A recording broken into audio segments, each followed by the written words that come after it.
제한장, 보온의 외로운 왕, 박진수. 인도차이나의 지붕이라 불리는 태국 북부 치앙라이. 그 중에서도 해발 1500m가 넘는 험준한 산맥들이 병풍처럼 둘러싼 도이메살롱 도이메이 SOLONG의 깊은 골짜기. 세상의 시간은 이곳에서 유독 느리게 흐르는 듯했다. 이곳은 박진수 60세씨의 왕국이었다. 여름에도 서늘한 바람이 계곡을 감돌고 겨울이면 칼날 같은 바람이 산등성리를 핥히고 지나가는 곳. 그의 차, 밭은 마치 하늘 아래 첫 땅인 양 광활하게 펼쳐져 있었고 구름의 그림자는 종종 찻잎의 물결을 따라 느리게 흘러갔다. 진수 씨가 이곳에서 재배하는 우롱차는 단순한 농작물이 아니었다. 큰 일교차와 석회질 토양이 빚어낸 묵직한 바디감과 깊은 향은 태국 전역의 차 애호가들 사이에서 하나의 전설이 되었다. 박진수라는 이름 석자는 최고급 차를 보증하는 수표와도 같았다.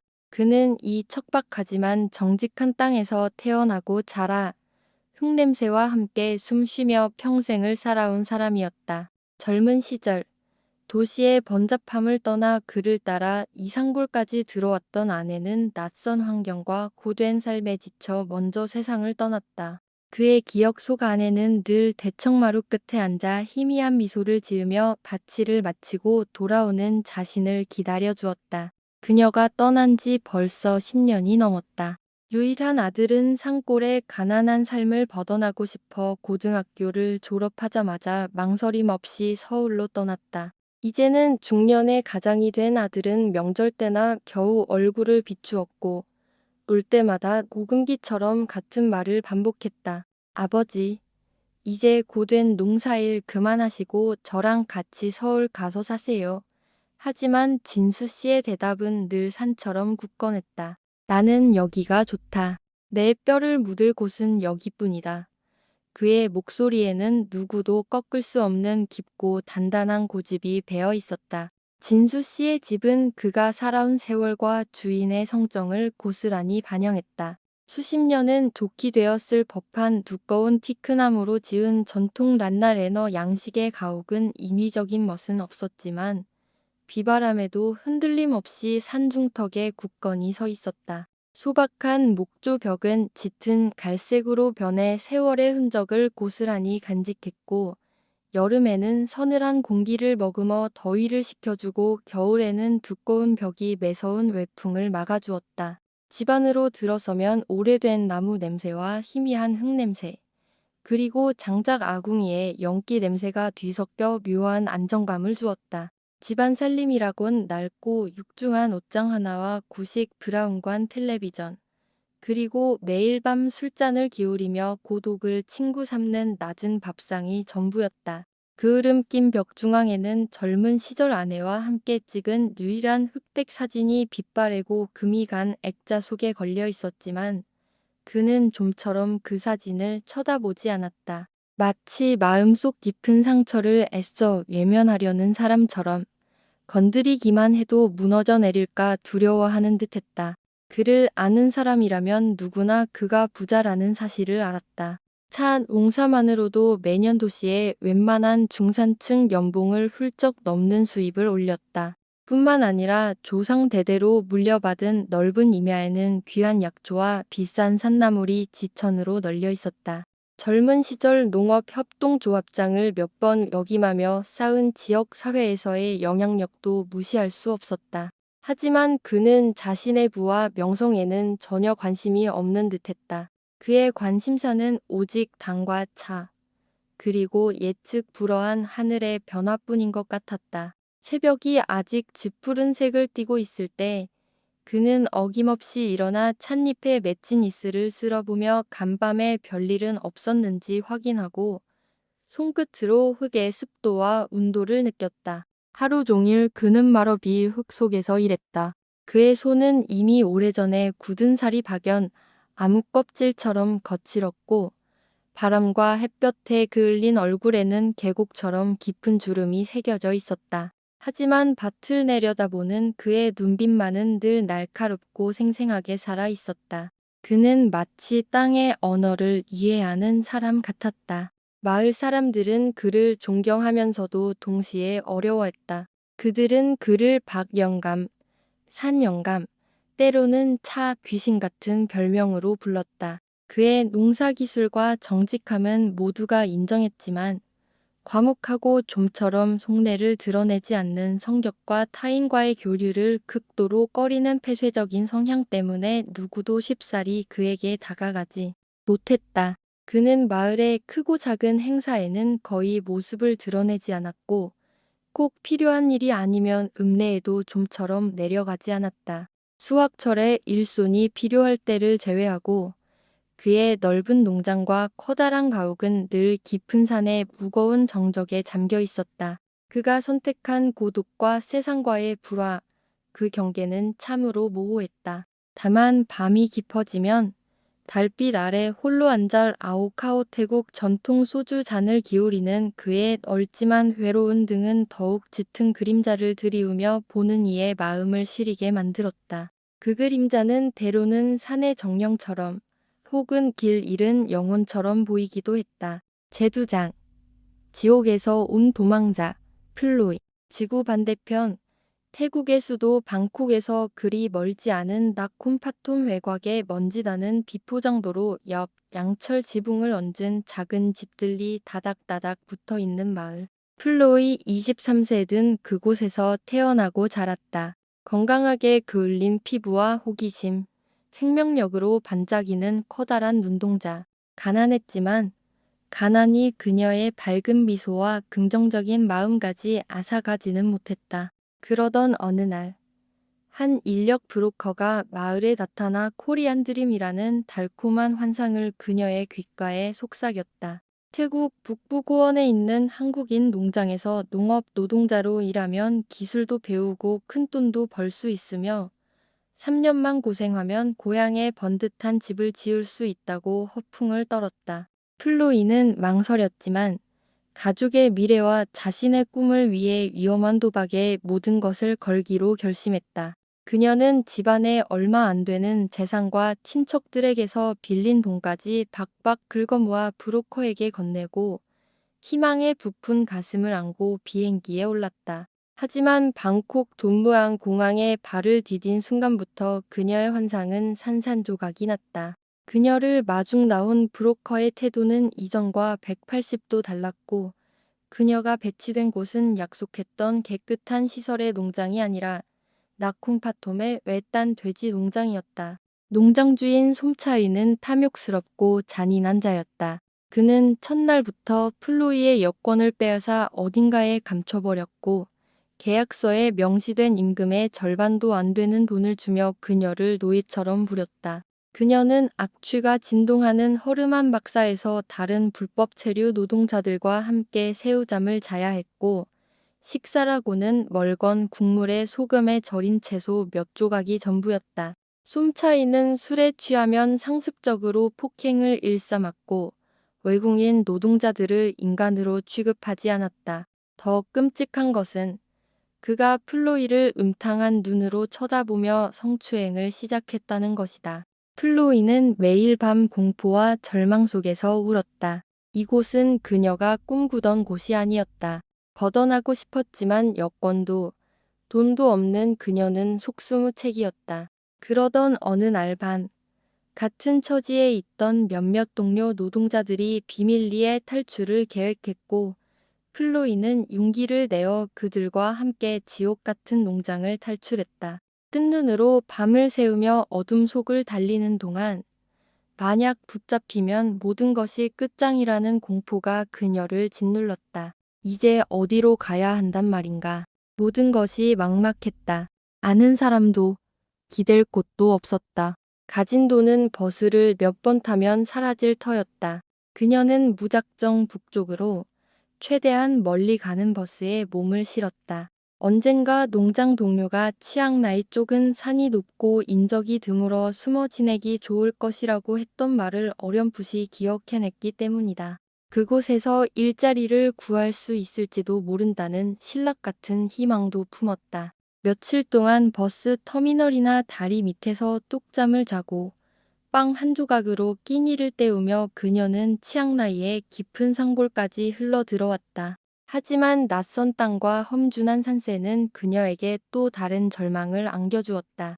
구불구불한 산길 속에서 그녀는 완전히 방향을 잃었다. 설상가상으로 변덕스러운 고산의 여름 날씨가 덮쳐왔다. 하늘이 갑자기 어두워지더니 양동이로 퍼붓는 듯한 스컬이 쏟아지기 시작했다. 얇은 티셔츠 차림에 그녀는 순식간에 흠뻑 젖었고 여름임에도 불구하고 밤이 되자 고산의 기온은 급격히 떨어졌다. 뼛속까지 파고드는 추위와 며칠간 이어진 굶주림, 그리고 언제 솜차이에 추격자들이 나타날지 모른다는 극도의 공포 속에서 그녀의 의식은 점점 흐려졌다. 나 이대로 죽는 걸까? 엄마, 동생들아, 눈앞이 캄캄해졌다. 바로 그때 쏟아지는 빗줄기 너머로 멀리 산 중턱에서 새어나오는 희미한 불빛 하나가 그녀의 흐릿한 시야에 들어왔다. 아마도 마지막 남은 생존 본능이었을 것이다. 그녀는 거의 기다시피 그 불빛을 향해 움직였다. 미끄러운 비탈길을 오르다 몇 번이나 넘어지고 굴렀지만 포기할 수 없었다. 마침내 거대한 티크나무 가옥 앞에 이르렀을 때 그녀의 남은 기력은 완전히 소진되었다. 문가로 다가가 떨리는 손을 들어 나무 문을 두드리려던 순간 그녀는 차가운 빗물에 젖은 마룻바닥 위로 그대로 쓰러져 의식을 잃고 말았다. 빗물인지 눈물인지 모를 액체가 그녀의 검은 뺨을 타고 하염없이 흘러내렸다. 제3장 기묘한 동거의 시작. 얼마나 시간이 흘렀을까? 누군가 자신의 몸을 흔드는 감촉과 함께 입어요. 하는 낯선 남자의 낮은 목소리가 들려왔다. 플로이는 천천히 눈을 떴다. 온몸이 솜처럼 무거웠고 지독한 오한과 함께 고열이 들끓었다. 흐릿한 시야 속으로 낯선 나무 천장이 보였고 이내 잔뜩 찌푸린 얼굴에 나이 든 동양인 남자가 자신을 내려다보고 있었다. 박진수 씨였다. 그는 해가 저물 무렵 마지막으로 찻밭을 둘러보고 돌아오는 길에 자기 집 문턱에 쓰러져 있는 이 낯선 외국인 여자를 발견했다. 처음에는 시체인 줄 알고 심장이 멎는 듯했지만 아직 미약하게 숨이 붙어 있는 것을 확인하고는 황급히 그녀를 집 안으로 옮겼다. 그의 얼굴에는 이 기이한 상황에 대한 당혹감, 불청객에 대한 경계심, 그리고 누구에게나 있을 법한 약간의 연민이 복잡하게 뒤섞여 있었다. 정신이 좀 드시오. 나직한 목소리가 귓가에 울렸다. 플로이는 겁에 질린 눈으로 그를 바라보며 자기도 모르게 몸을 움츠렸다. 이곳이 어딘지, 이 사람이 누군지, 자신에게 무슨 일이 일어날지 아무것도 알 수 없었다. 진수 씨는 그녀의 반응에 한숨을 내쉬었다. 자신의 고요한 일상에 갑자기 떨어진 이 성가신 존재를 어떻게 해야 할지 몰랐지만 그렇다고 한밤중에 비바람 속에서 고열로 떨고 있는 여자를 내쫓을 만큼 비정한 사람은 아니었다. 그는 말없이 부엌으로 들어가 낡은 가마솥에 서둘러 불을 지펴 뜨거운 물을 끓이고 남은 쌀로 흰죽쪽 제요케 이을 쑤었다. 그리고 김이 모락모락 나는 죽그릇과 물수건을 들고 플로이 앞에 내려놓으며 짧게 말했다. 일단 먹어요. 여전히 경계심이 서린 목소리였지만 그 행동은 그녀가 태국 땅에 온 이후 처음으로 경험하는 인간적인 온기였다.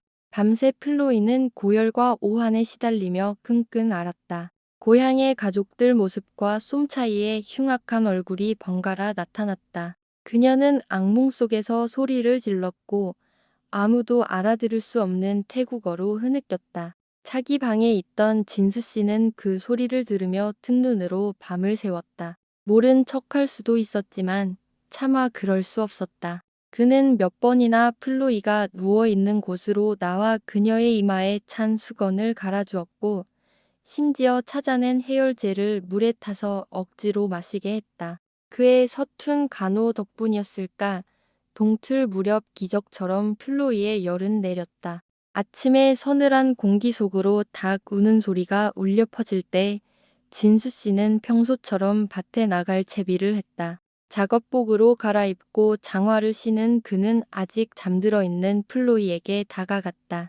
그녀를 깨워야 할지 잠시 망설였지만 그녀를 계속 이곳에 둘 수는 없었다. 그는 조금은 부드러워진 목소리로 그녀를 흔들었다. 아가씨, 일어나요. 날이 밝았소. 이제 가봐야지. 몸은 좀 괜찮아졌으니 경찰서에 연락해 줄 테니 거기 가서 사정을 말해봐요. 진수 씨의 말에 플로이는 화들짝 놀라 잠에서 깼다. 경찰이라는 단어에 그녀의 얼굴이 다시 하얗게 질렸다. 그녀는 벌떡 일어나 바닥에 무릎을 꿇고 진수 씨의 바짓가랑이를 붙잡았다. 안 돼요. 제발, 절대로 경찰에 신고하시면 안 돼요. 잡히면 저는 끝이에요. 제발 부탁이에요. 여기서 일하게 해주세요. 무슨 일이든 다 할게요. 잠잘 곳과 밥만 주시면 돼요. 돈은, 월급은 아주 조금만 주셔도 괜찮아요.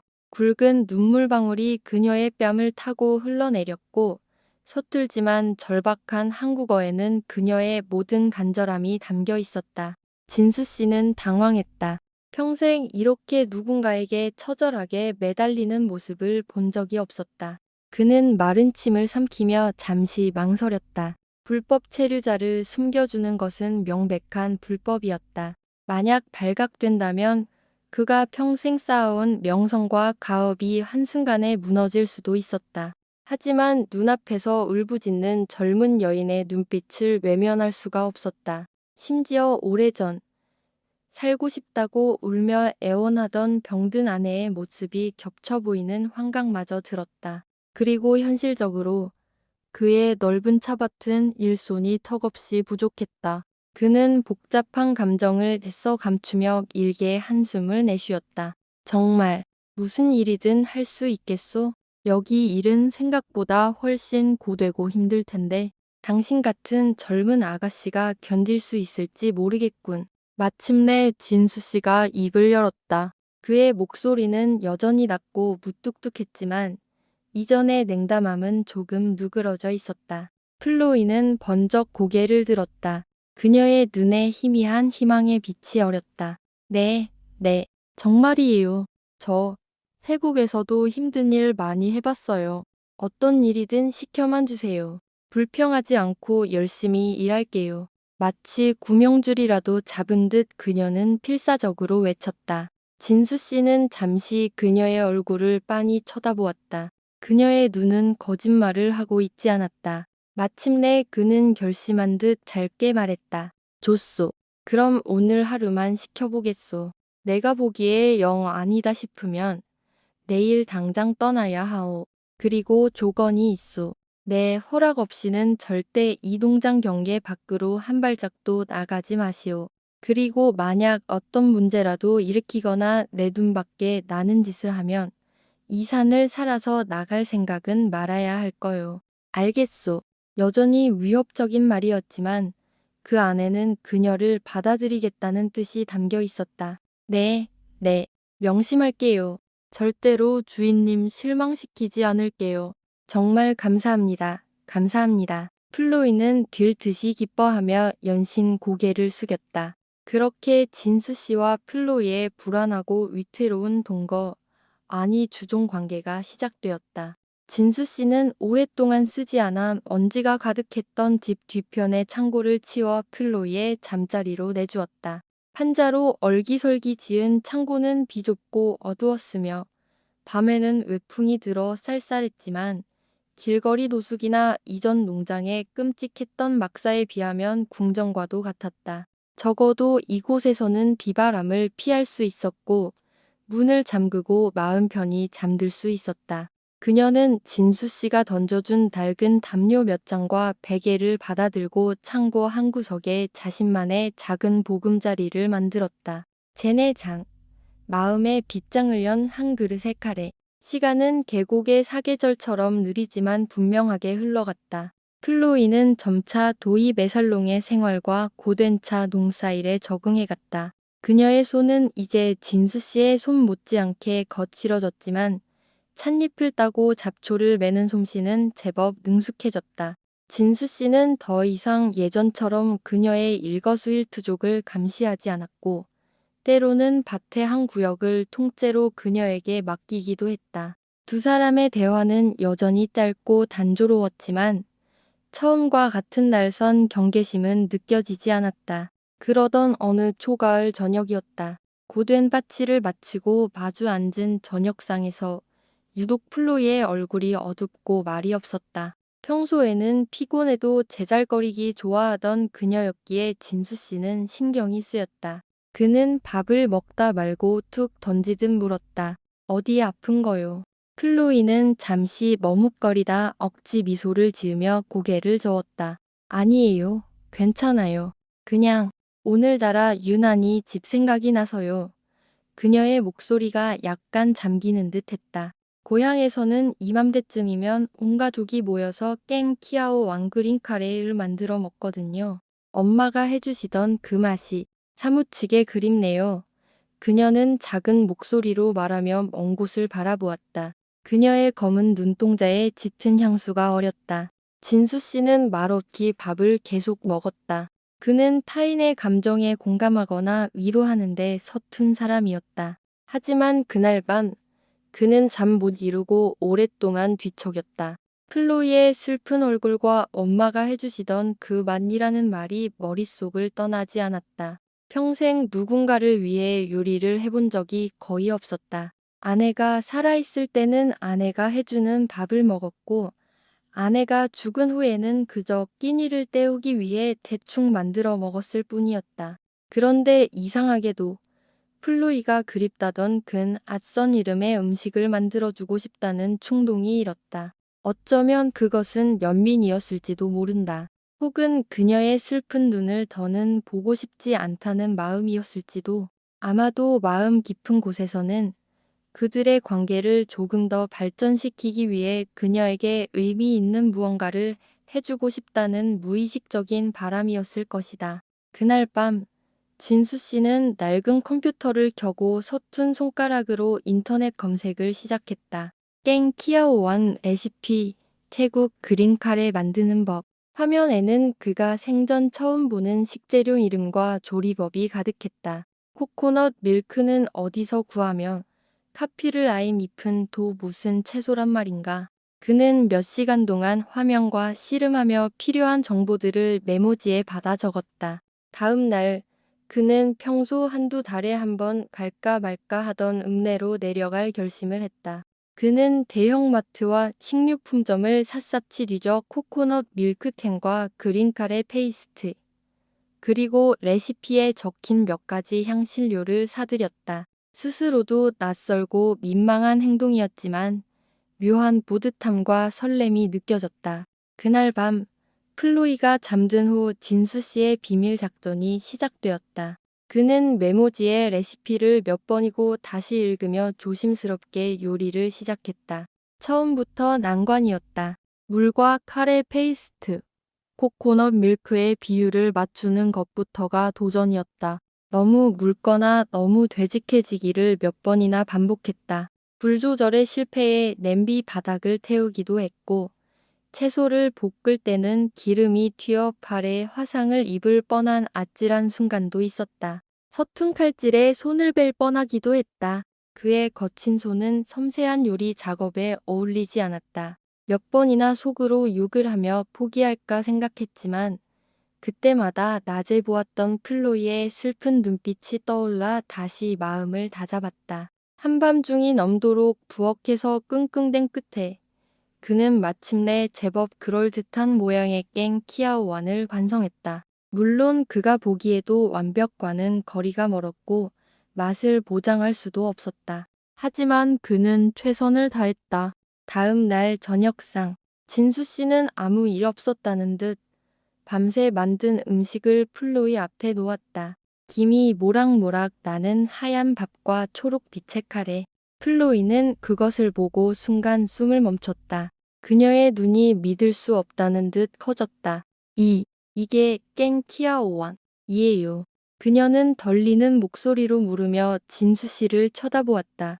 진수 씨는 그녀의 시선을 피하며 헛기침을 했다. 어제 먹고 싶다고 하길래 읍내에 갔더니 재료가 있기에 한번 만들어 봤소. 처음 하는 거라 입에 맞을지 모르겠군.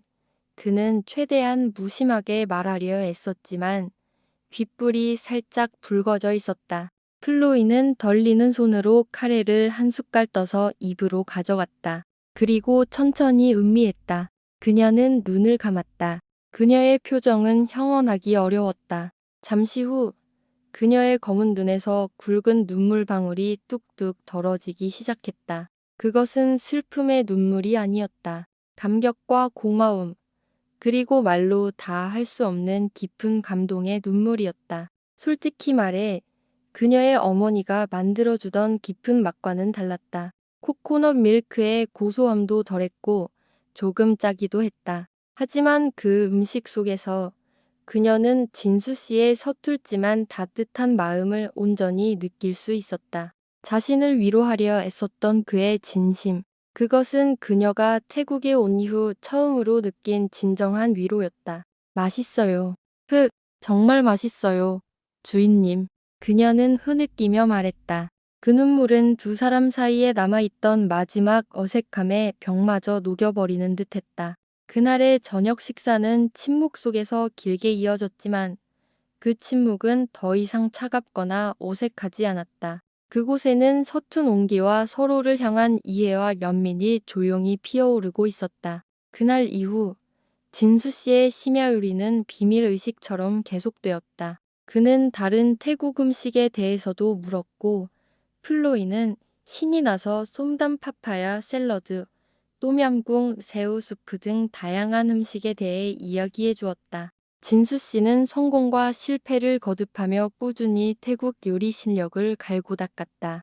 그의 서툰 손에서 만들어진 낯선 태국 음식들은 이제 그들의 밥상에서 빼놓을 수 없는 일부가 되었다. 제5장 다가오는 폭풍의 그림자. 두 사람의 관계가 얼음 녹듯 서서히 변해가는 동안 산 아래 세상에서는 불길한 기운이 감돌고 있었다. 플로이를 노예처럼 부리다 놓쳐버린 악덕 농장주 솜차이는 분노와 집착에 사로잡혀 있었다.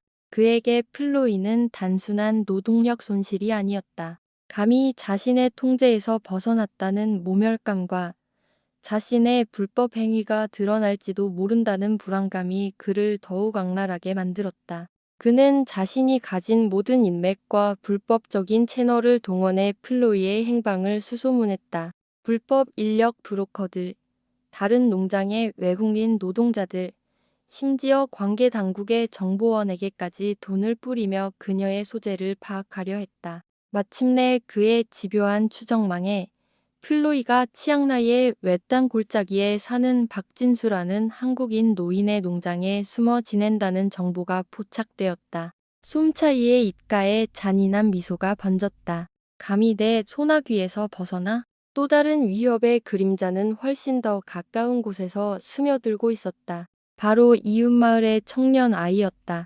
그는 대대로 이 지역에서 살아왔지만 변변찮은 농사 실력과 게으름 때문에 늘 빚에 쪼들려 살았다. 그는 자신의 실패를 남 탓으로 돌리는 비뚤어진 심리를 가지고 있었는데 특히 평생 성실하게 농사를 지어 부를 일구고 지역 사회에서 존경받는 진수 씨에 대한 질투와 열등감은 병적일 정도였다. 진수 씨의 넓고 비옥한 땅, 매년 성공적인 수확, 그리고 은근한 부유함, 그 모든 것이 아이에게는 눈엣 가시였다. 그런데 진수 씨가 어디서 왔는지 모를 젊고 아름다운 외국 여자를 데려와 함께 살고 있다는 소문이 퍼지자 아이의 질투심은 극에 달했다. 저 늙은이가 미쳤나? 분명 저 외국 연이 돈 보고 꼬리친 게 틀림없어. 그는 온갖 추잡한 상상을 하며 진수 씨를 끌어내릴 기회만 엿보고 있었다. 그는 마을 사람들에게 진수 씨와 플로이에 대한 악의적인 소문을 퍼뜨리기 시작했고 진수 씨의 농장을 망가뜨릴 계획을 세우기 시작했다. 어느 날 오후 진수 씨가 잠시 읍내로 나간 사이 험악한 인상의 남자 둘이 그의 농장 입구에 나타났다. 솜차이가 보낸 자들이었다. 그들은 길 잃은 여행객인 척하며 농장 주위를 어슬렁거리다 밭에서 혼자 일하고 있던 플로이에게 접근했다. 어이, 아가씨, 박 영감 어디 있소? 플로이는 낯선 남자들의 등장에 섬뜩했지만 애써 태연한 척하며 진수 씨의 집 쪽을 가리켰다. 남자들은 플로이의 얼굴을 흘어보며 음흉하게 웃었다. 고맙소, 아가씨. 참 예쁘게 생겼네. 그들의 노골적인 시선에 플로이는 불길한 예감을 느꼈다. 남자들이 떠난 후 그녀는 심장이 미친 듯이 뛰는 것을 느꼈다. 저들은 누구지? 혹시 솜차이가 보낸 사람들일까? 불안감에 휩싸인 그녀는 그날 밤 진수 씨에게 낮에 있었던 일을 조심스럽게 털어놓았다. 진수 씨의 표정이 즉시 굳어졌다. 그는 직감적으로 솜차이의 의도를 알아차렸다. 내일부터 절대 혼자 밭에 나가지 마시오. 그리고 무슨 일이 있어도 농장 경계 밖으로 나가면 안 돼요. 알겠소. 그의 목소리에는 전례 없는 엄격함과 분노가 서려 있었다. 그날 밤 그는 창고에서 낡은 엽총을 꺼내 먼지를 닦고 손질했다. 만일의 사태에 대비하기 위함이었다. 엎친 데 덮친 격으로 아이의 방해 공작도 시작되었다. 그는 밤을 틈탐 몰래 진수 씨의 차밭으로 흘러드는 개울의 물길을 자신의 밭 쪽으로 돌려놓았다. 다음 날 아침 물길이 막혀 밭의 일부가 바싹 말라 있는 것을 발견한 진수 씨는 분노했지만 누가 그랬는지 뻔히 알면서도 물증이 없으니 속으로 분을 사길 수밖에 없었다. 며칠 후에는 진수 씨 농장 주변을 둘러싼 철조망의 일부가 밤사이 날카로운 도구에 의해 끊어지는 일도 발생했다. 멧돼지나 고라니의 침입을 막기 위해 쳐놓은 울타리였다. 야생동물이 들어와 작물을 망치면 큰 손해를 입을 터였다. 진수 씨는 끊어진 울타리를 수리하며 이를 갈았다. 틀림없이 아이 놈짓이다. 이대로 둘 수는 없지. 그는 아이의 비열함에 치를 떨면서도 한편으로는 플로이의 존재가 알려진 후부터 벌어지는 이 모든 불행한 일들의 복잡한 심경을 느꼈다. 이 모든 외부의 위협보다 더 현실적이고 시급한 문제는 바로 플로이의 신분 문제였다. 인도적 차원에서 임시로 연장되었던 체류 기간이 만료를 앞두고 있었다. 이민국에서는 더 이상의 연장은 불가능하며 정식 체류 자격을 얻지 못하면 즉시 추방 절차를 밟겠다는 통보를 해왔다. 그는 마지막 희망을 걸고 가끔 진료를 받으러 가던 읍내 병원의 프라셋 의사를 찾아갔다. 프라셋 의사는 지역 사회에서 신망이 두텁고 발이 넓은 인물이었다. 진수 씨는 평소에 그답지 않게 고개를 숙이고 플로이의 딱한 사정과 자신의 절박한 심정을 솔직하게 털어놓았다. 엄격하고 원칙주의자로 알려진 프라셋 의사였지만 진수 씨의 진심 어린 호소와 플로이가 겪었을 고초에 깊은 연민을 느꼈다. 그는 불법을 도울 수는 없지만 인도적인 차원에서 최선을 다해 돕겠다고 약속했다. 그는 플로이의 건강 상태를 꼼꼼히 살피고 그녀가 극심한 스트레스와 영양실조 상태에 있었다는 상세한 진단서와 함께 인도적 배려가 필요하다는 의사소견서를 작성해 주었다. 진단서 한 장이 얼마나 힘이 될지는 알 수 없었지만 진수 씨에게는 가뭄의 단비와도 같은 한 줄기 희망이었다. 자신 때문에 온갖 고난과 위험을 감수하는 진수 씨의 모습을 보며 플로이의 마음은 찢어질 듯 아팠다. 자신이 진수 씨의 평화로운 삶에 끼어들어 모든 것을 망쳐버렸다는 깊은 죄책감에 시달렸다. 그녀는 매일 밤 창고 구석에서 남몰래 눈물을 흘렸다. 내가 떠나야 해. 나만 사라지면 모든 문제가 해결될 거야. 그녀는 몇 번이나 몰래 떠날 결심을 했지만 차마 발걸음을 댈 수 없었다. 자신을 지키기 위해 온몸으로 맞서 싸우는 진수 씨의 모습과 서툴지만 진심 어린 그의 마음을 외면할 수 없었다. 주인님, 저 때문에 너무 힘드시죠? 제가 떠날게요. 그게 주인님을 위한 길일 거예요. 어느 날 밤, 플로이는 눈물을 머금고 어렵게 말을 꺼냈다. 진수 씨는 말없이 그녀의 어깨를 감싸 안았다. 그의 손은 여전히 거칠었지만 그 어떤 말보다 더 큰 위로와 힘이 담겨 있었다. 약한 소리 하지 마시오. 내가 당신 하나 못 지켜줄 사람으로 보이오? 당신은 이제 혼자가 아니오. 우리 같이 이겨내는 거요. 절대 당신 혼자 가게 두지 않을 거요. 그의 낮고 단호한 목소리는 플로이의 불안한 마음을 강하게 붙들었다. 깊은 밤, 골짜기의 작은 창고 안에서 두 사람은 서로의 상처와 두려움을 나누고 신락 같은 희망의 끈을 놓지 않으려 애썼다. 시련의 폭풍은 더욱 거세졌지만 그 폭풍 속에서 역설적이게도 두 사람의 마음은 더욱 단단하게 묶이고 있었다. 제6장 진실의 힘 그리고 사랑의 승리. 솜차이의 집요함은 상상을 초월했다. 그는 이제 아예 진수 씨의 농장 근처에 진을 치다시피 하며 기회를 엿보았다. 그는 직접적인 충돌보다는 더 교활하고 악랄한 방법을 택했다. 그는 이민국의 플로이가 불법 체류자라는 익명의 투서를 여러 차례 보냈고 진수 씨가 불법 인력을 고용하고 은닉하고 있다는 고발장도 제출했다. 심지어 안면이 있는 지역신문 기자에게 돈을 찔러주며 진수 씨가 외국인 노동자를 착취하는 악덕 농장주라는 악의적인 기사를 쓰도록 사주했다. 그의 목표는 단지 플로이를 괴롭히는 것을 넘어 진수 씨의 사회적 명예를 실추시키고 그를 완전히 고립시키는 것이었다. 솜차이의 이런 행각은 읍내 정보통이님 아주머니의 귀에 들어가지 않을 수 없었다. 님 아주머니는 우연히 읍내 시장에서 솜차이가 떠벌리는 소리를 듣고는 즉시 진수 씨에게 달려와 이 사실을 알렸다. 박영감, 그 솜차이라는 작자 아주 독한 놈이야.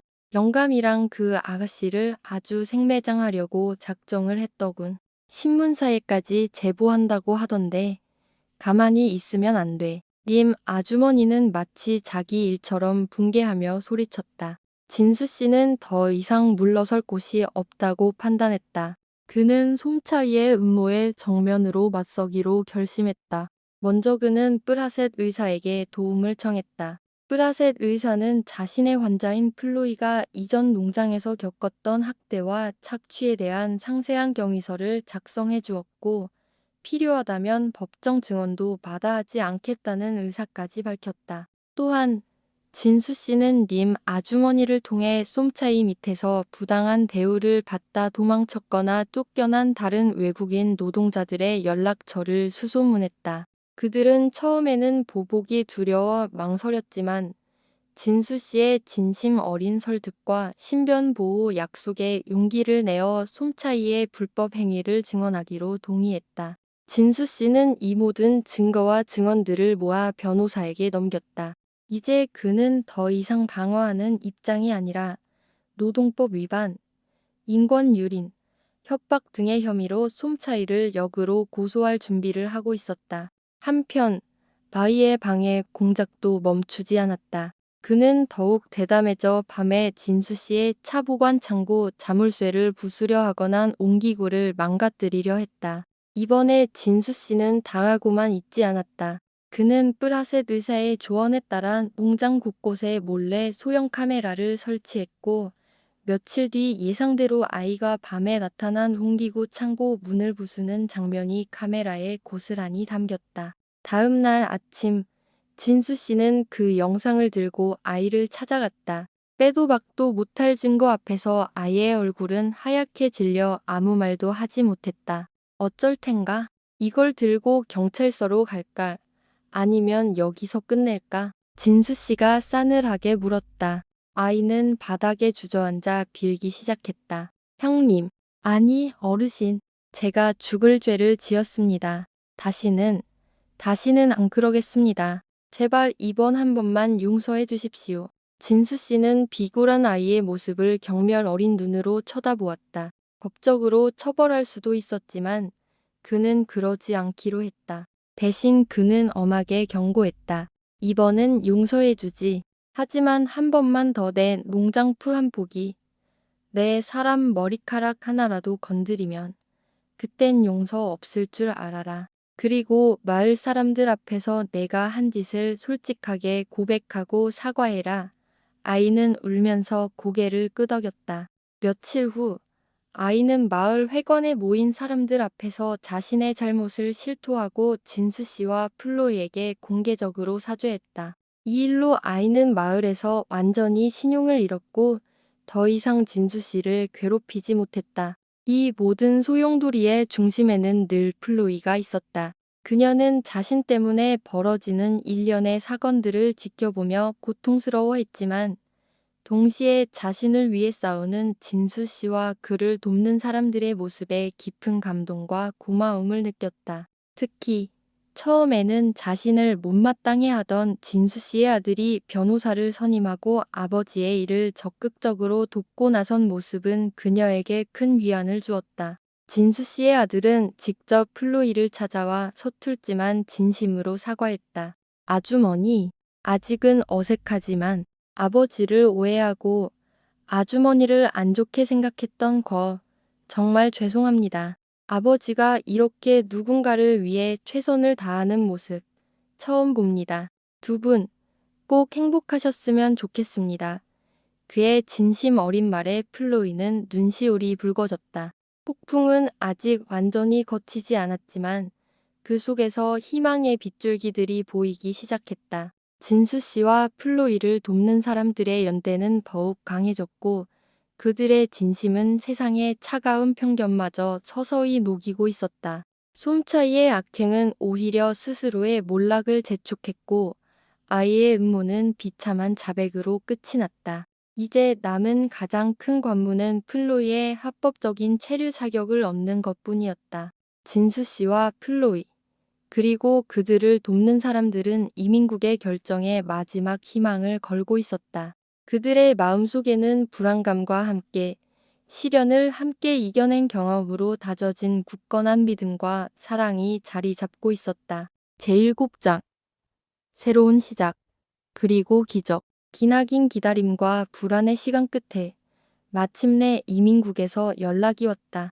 결과는 기적과도 같았다. 플로이에 대해 한 인도적 체류 허가가 결정되었으며 박진수 씨와의 혼인 관계가 법적으로 인정될 경우 영주권까지 취득할 수 있다는 내용이었다. 이 결정에는 프라셋 의사의 의학적 소견서, 림 아주머니를 비롯한 마을 주민들의 탄원서, 그리고 진수 씨 아들이 선임한 변호사의 법리적 노력이 결정적인 역할을 했다. 무엇보다 플로이가 겪은 고난과 그녀를 지키려는 진수 씨의 진심 어린 의지가 담당 공무원들의 마음을 움직인 결과였다. 진수 씨와 플로이는 서로를 부둥켜 안고 기쁨의 눈물을 흘렸다. 그동안의 모든 고생과 불안이 한순간에 씻겨 내려가는 듯했다. 가장 큰 장애물이 거치자 진수 씨는 더 이상 망설일 이유가 없었다. 그날 저녁, 그는 플로이의 손을 잡고 자신이 평생 일궈온 차밭이 한눈에 내려다 보이는 언덕으로 올라갔다. 저녁 노을이 붉게 물들고 서늘한 가을 바람이 두 사람의 옷깃을 스쳤다. 진수 씨는 플로이의 눈을 깊이 들여다보며 떨리는 목소리로 말했다. 플로이, 당신 나와 정식으로 부부가 되어주겠소. 그의 목소리에는 더 이상 예전의 무뚝뚝함 대신 깊은 존중과 사랑, 그리고 그녀와 함께 미래를 만들어가고 싶다는 간절함이 담겨 있었다. 당신을 만나기 전까지 나는 이 넓은 산속에서 홀로 살아가는 것이 당연하다고 생각했소. 내 인생은 이미 서서히 저물어가는 황혼과 같다고 받아들였지. 하지만 당신이 나타나면서 모든 것이 바뀌었소. 당신의 웃음소리는 이 고요한 계곡에 생기를 불어넣었고 당신의 따뜻한 마음은 내 얼어붙은 심장을 녹였소. 당신과 함께 밥을 먹고 함께 밭을 일구고 이 시련을 함께 헤쳐나가면서 나는 비로소 내가 다시 살아있음을 느꼈소. 당신은 내 메마른 인생에 찾아온 기적 같은 선물이오. 이제 당신 없는 삶은 나에게 아무런 의미가 없소. 부디 부족한 나지만 남은 생을 당신과 함께 걸어갈 수 있도록 허락해 주시오. 나의 아내가 되어 주겠소. 진수 씨의 진심 어린 청혼에 플로이는 하염없이 눈물을 흘렸다. 그녀의 마음속에는 이미 진수 씨에 대한 깊은 사랑과 존경심이 자리 잡고 있었다. 그녀는 눈물로 젖은 얼굴로 환하게 웃으며 그의 손을 마주 잡았다. 네, 진수 씨. 당신이 없었다면 지금의 저는 상상할 수도 없어요. 당신은 제 목숨을 구해주셨고, 제게 새로운 삶을 주셨어요. 당신은 제 은인이자 이 세상에서 제가 가장 사랑하고 존경하는 사람이에요. 기꺼이 당신의 아내가 될게요. 남은 인생을 당신 곁에서 살 수 있다면 더 이상 바랄 것이 없어요. 며칠 후 맑게 갠 가을 하늘 아래 진수 씨의 집 앞마당에서 두 사람의 작은 결혼식이 열렸다. 하객이라곤 평생 진수 씨 곁을 지켜준 님 아주머니와 물심양면으로 그들을 놓은 뿌라셋 의사 부부, 그리고 이제는 든든한 아군이 된 진수 씨의 아들 내외와 어린 손주들이 전부였다. 그것은 마치 그녀의 과거와 현재, 그리고 미래를 상징하는 듯했다. 진수 씨는 평생 입어본 적 없는 어색한 양복을 차려입고 플로이의 곁에 섰다. 그의 얼굴에는 어색함과 함께 깊은 행복감이 서려 있었다. 줄에도 화려한 축가도 값비싼 음식도 없었다.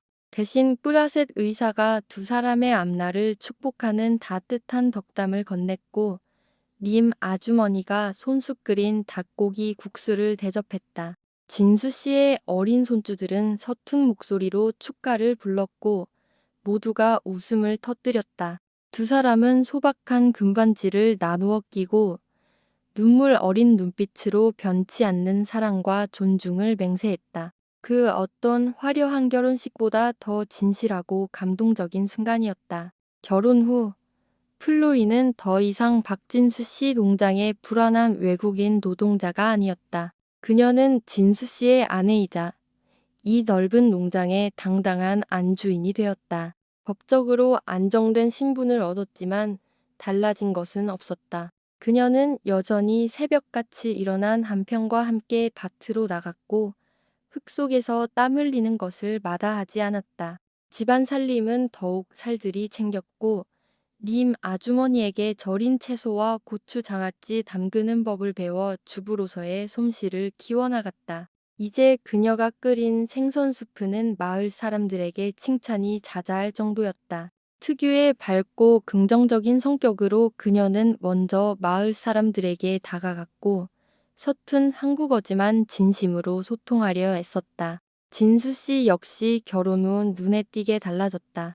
평생 지어본 적 없는 환한 웃음을 자주 지었고 말수도 많아졌다. 아내를 부르는 그의 목소리는 굴처럼 다정했고 밭일을 하다가도 아내가 힘들지 않은지 살피고 어깨를 주물러주곤 했다. 고독했던 그의 가욕은 이제 아내의 밝은 웃음소리와 맛있는 음식 냄새, 서로를 향한 따뜻한 사랑으로 채워져 이전과는 비교할 수 없이 활기차고 행복한 공간이 되었다. 제8장 고원에 핀 희망의 꽃 안찬. 봄볕이 차밭의 새순을 어루만지고 짙은 녹음이 산을 뒤덮는 여름을 지나 황금빛 풍요로운 가을이 다시 찾아올 무렵 진수 씨와 플로이 부부에게 더욱이 소중하고 기적 같은 선물이 찾아왔다.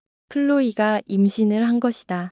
60이 넘은 나이에 처음으로 아버지가 된다는 사실에 진수 씨는 기쁘면서도 믿기지 않는다는 듯 멍한 표정을 지었다. 그는 플로이에게 몇 번이나 잘못 들은 것이 아니냐고 되물었고 그녀가 수줍게 웃으며 고개를 끄덕이자 그제야 어린아이처럼 펄쩍펄쩍 뛰며 기뻐했다. 그는 플로이를 조심스럽게 안아들고 빙글빙글 놀며 외쳤다. 내가 아버지가 된대. 내가 아버지가 된대. 그의 얼굴에는 평생 느껴보지 못한 순수한 기쁨과 감격이 가득했다. 그날부터 진수 씨는 플로이를 깨지기 쉬운 유리그릇 다루듯 극진히 보살폈다. 그는 아내에게 작은 일 하나라도 절대 시키지 않았다. 밭일은 물론 집안일까지 도맡아 하며 플로이에게는 그저 편히 쉬고 좋은 생각만 하라고 신신당부했다. 매일 새벽 산에 올라 신선한 약초와 버섯을 채취해오고 읍내시장을 샅샅이 뒤져 아내에게 좋다는 귀한 식재료들을 사다 날랐다. 매일 밤 잠들기 전에는 따뜻한 물에 아내의 발을 담가주었고 그녀의 배에 귀를 대고 낮고 부드러운 목소리로 뱃속 아기에게 말을 걸었다. 아가야, 아빠 목소리 들리니? 건강하게만 자라다오. 예, 아빠가 이 세상 모든 것을 다 해줄게. 그런 그의 모습은 플로이에게 더없는 행복과 감동을 안겨주었다. 읍내 병원의 프라셋 의사는 이세 부부의 주치의이자 가족처럼 가까운 존재가 되었다. 그는 수시로 골짜기의 집을 방문해 플로이의 건강과 태아의 발육 상태를 꼼꼼히 살폈다. 플로이도 뱃속 아기도 모두 건강했다.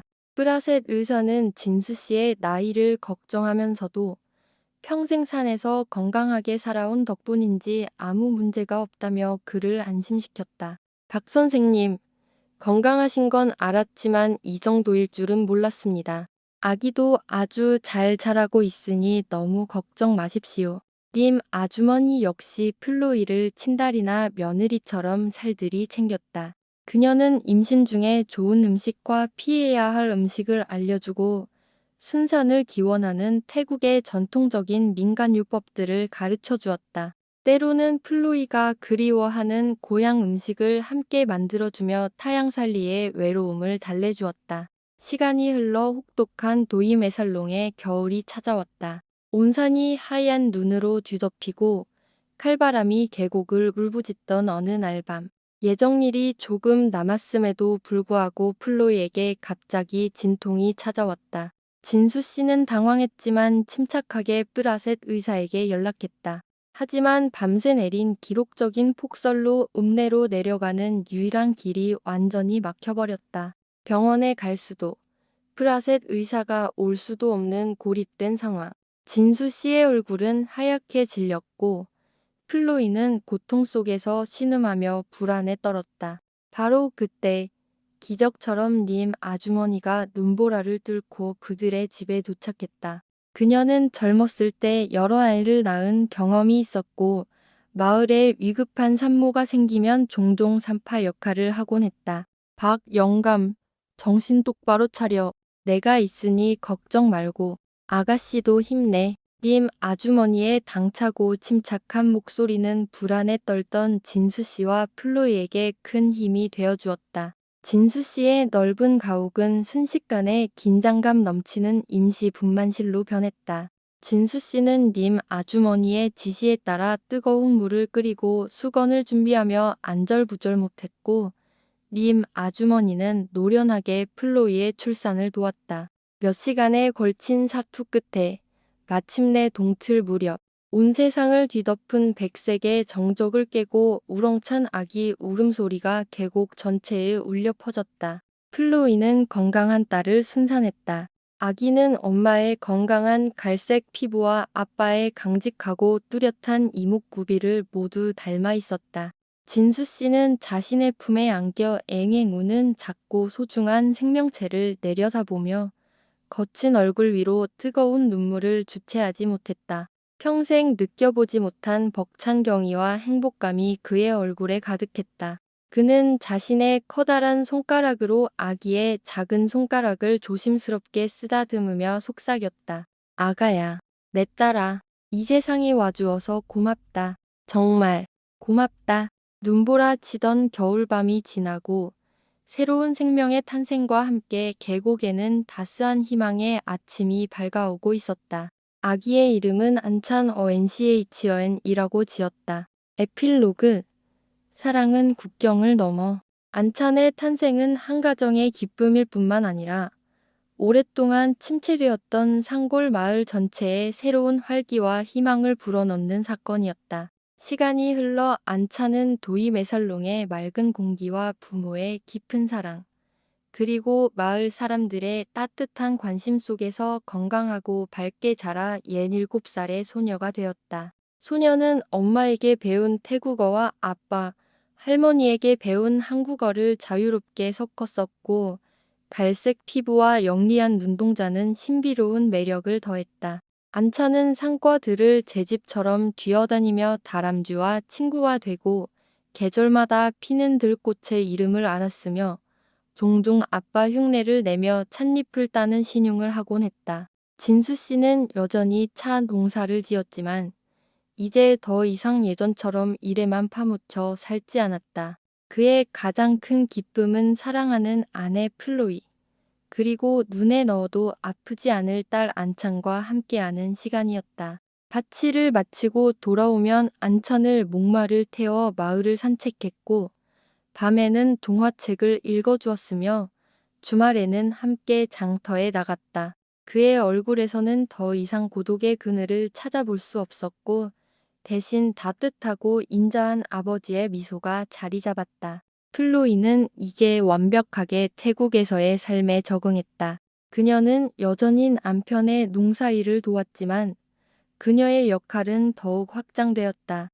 림 아주머니에게 전수받은 비법으로 맛깔스러운 절임 반찬을 만들어 마을 사람들과 나누어 먹었고, 그녀가 만드는 태국 음식은 이제 마을 잔치에 빠질 수 없는 별미가 되었다. 자신의 경험을 바탕으로 태국에서 어려움을 겪는 다른 이주 여성들을 위해 기꺼이 통역을 해주거나 상담에 응하며 그들의 든든한 언니이자 조언자 역할을 자처했다. 그녀의 긍정적이고 유쾌한 에너지와 따뜻한 마음은 국경과 문화를 넘어 많은 사람들에게 선한 영향력을 퍼뜨렸다. 림 아주머니는 여전히 읍내 가게를 지키며 진수 씨 가족의 든든한 대모 역할을 했고, 브라셋 의사는 변함없이 마을 사람들의 건강을 돌보는 든든한 주치의로 남아 있었다. 진수 씨의 아들 내외는 이제 명절이나 휴가 때만이 아니라 주말마다 수시로 찾아와 집안의 활기를 불어넣었고, 안차는 할아버지 할머니뿐만 아니라 삼촌과 숙모의 사랑 속에서 자라났다. 과거 그들을 괴롭혔던 솜차이는 모든 불법 행위가 드러나 법의 심판을 받았다는 소식이 들려왔고, 반성한 아이는 성실한 농부가 되어 가끔 진수 씨의 농사일을 돕기도 했다. 과거의 갈등과 상처는 시간 속에서 희미해지고, 그 자리에는 이해와 용서, 그리고 따뜻한 공동체의 연대가 자리 잡았다. 진수 씨의 낙지만 정겨운 가옥은 더 이상 한 개인의 고독한 성체가 아니었다. 그곳은 저마다 다른 상처와 자연을 가진 이들이 만나 사랑의 힘으로 역경을 이겨내고, 따뜻한 이웃들의 연대 속에서 새로운 역사와 희망을 써 내려가는 살아있는 보금자리가 되었다. 태국 북부의 깊은 골짜기에서 시작된 기적 같은 사랑 이야기는 험준한 산맥을 넘고 세상의 모든 편견과 장벽을 넘어 진정한 이해와 사랑, 그리고 연대가 가능함을 보여주는 살아있는 증거가 되어 따뜻하고 희망찬 메아리처럼 사람들 가슴 속에 오래도록 울려 퍼질 것이다. 박진수 씨와 플로이, 그리고 안찬의 이야기는 아직 끝나지 않았다. 그들의 삶은 도이메살롱의 아름다운 사계절처럼 다채롭게, 때로는 또 다른 시련과 도전이 찾아올지도 모르지만 그들은 더 이상 혼자가 아니다. 따뜻한 이웃들과 함께 손을 굳게 잡고 사랑과 믿음으로 어떤 어려움이든 헤쳐나갈 준비가 되어 있다. 그들의 존재 자체가 바로 희망의 증거이기 때문이다.